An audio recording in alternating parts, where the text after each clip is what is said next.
मंडळी नमस्कार.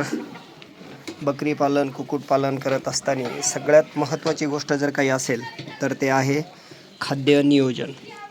बकरी पालन करत असताना तुमच्याकडे बकऱ्यांचा सगळ्यात आवडता जर कोणता चारा असेल तर तो आहे हा मेथी घास.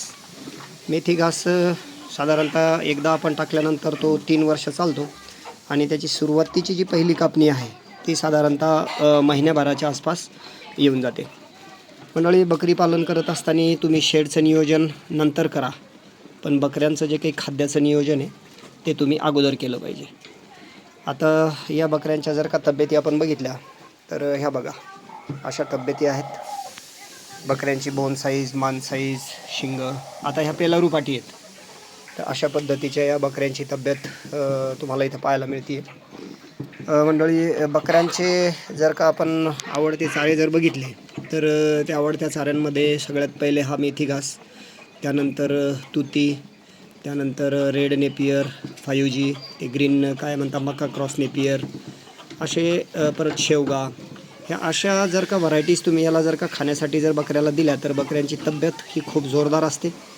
आणि तुमचं वर्षभरामध्ये एकदा दोनदा तरी तुम्ही वॅक्सिनेशन केलं पाहिजे. जसं डिवॉर्मिंग केलं पाहिजे एकदा, आणि एकदा तुम्ही त्याला PPRची लस दिली पाहिजे. मग बकऱ्यांमध्ये कुठलाही आजार तुम्हाला पाहायला मिळणार नाही. आणि अशा पद्धतीचं जर तुमचं नियोजन असलं तर बकऱ्या तुमचा बकरी पालनाचा व्यवसाय हा सक्सेस होऊ शकतो.